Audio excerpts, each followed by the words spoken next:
So what's happened to Liverpool? Last season they were a machine, eating up every other team for breakfast, other than Watford, which they lost to about a year ago. So what's happened to the once ruthless attack and rock solid defence? This season was never going to be easy for Liverpool. Liverpool rely on their loud and proud scousers to battle them through boring Burnley, and with that missing there were some joyful, depressing results of 1-0 home defeats to Brighton, Burnley and Southampton, and that's clear for us to see in black and white. This wasn't helped when Pickford turned into a chainsaw and told Van Dijk to go to hell for the rest of the season before being quickly joined by Gomez, Fabinho, Trent, Henderson, Alisson and Jota. You can see why they've struggled. But then the January window, where clearly all the good scouts took a Christmas break because then they were left with Bob and Gary, who could only find a bang-average championship centre-back and another one who shipped 49 goals in 20 games. Absolutely appalling, leaving the club helpless for the rest of the season. However, many people argue that these issues began ages before the injury crisis, where they now play anyone they can find from the training ground. Most people were staring at their phones in amazement on match week 4 when the two biggest clubs in England were both letting their goalie pick the ball out of the net more than 5 times. And Liverpool started their normal defence and watched it fall apart like Jenga. They haven't sorted it out, and that's a critical issue. Conceding more goals than Fulham, whoever runs the coaching department and makes the defence roll should really get a new job, because clearly he's less qualified than a team which used to be in the Championship. Offensively, it's not much better.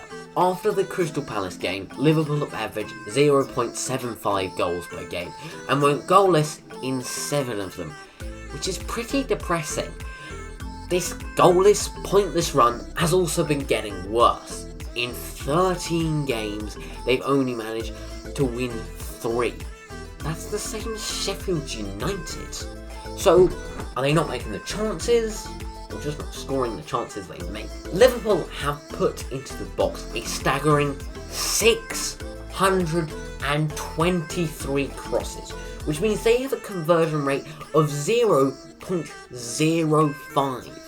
So, what's caused these awful stats to appear on the perfect team? One argument is the tactics are less effective. Beat the press and you've won. In that case, Klopp could be rethinking everything.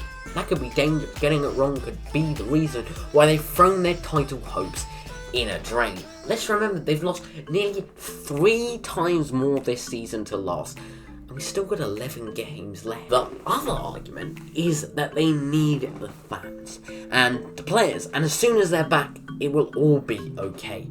But what if it isn't? Surely they'll need to rethink everything, and they'll start getting worried as it becomes more and more likely they'll continue to rarely lift the Premier League. So what should the Liverpool board do? Sack Klopp or wait it out until things sort out? Let's just remember, they really shouldn't sack Klopp because they're still above Spurs and the Gunner, and they haven't fired their managers. But if it's any consolation, listen, at least you've got the most prolific goal scorer in the league and the best manager in the world. So let's see what lies ahead of you. Will it be Champions League competitions, or will you go back into the Europa League? I can't wait to see. So that is it for today's video, where I look at how we could sort out Liverpool's treacherous run. If you've got a different view, tell me in the comments, and also like the video, hit the subscribe button. We're trying to hit 70 subscribers before, let's say, the end of the next 3 or 4 weeks, before the end of term. Thank you for watching. It's lovely to see you here. I'll see you next Sunday, and goodbye.